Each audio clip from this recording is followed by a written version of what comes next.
ভাইফোঁটার ব্লগটা তো তোমাদের সাথে শেয়ার করতে ভুলে গেছি। আর এই যে দেখতে পাচ্ছ আমার মা কিন্তু পুরো সকালের টিফিন রেডি করে ফেলেছে, গরম গরম লুচি আর খাসির চর্বি মাংস দিয়ে ঘুগনি।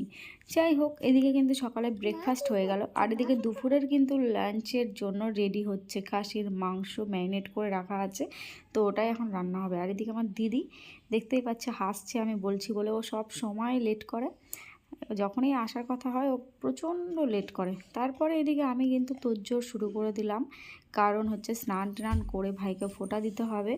আমার ভাইয়ের পাশে আবার দেখো আমার মেয়েও কিন্তু বসে পড়েছে। তারপর কিন্তু লাস্ট পজিশনে বলছে, মামাকে এগুলো দিলে আমাকে কেন দিলে না। তারপরে কি করবে, আমার দিদি আবার ওকে আবার ধান দুব্বো দিয়ে একটু ভালো করে ছুঁয়ে দিল মিথ্যে মিথ্যে করে।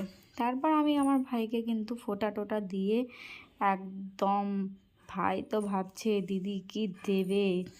ভাইরা তো জানোই যে দিদি কি দেবে, আর বোনেরা কি হয়, বোনেরা ভাবে যে দাদাকে ফোঁটা দিলে যে দাদা কি দেবে।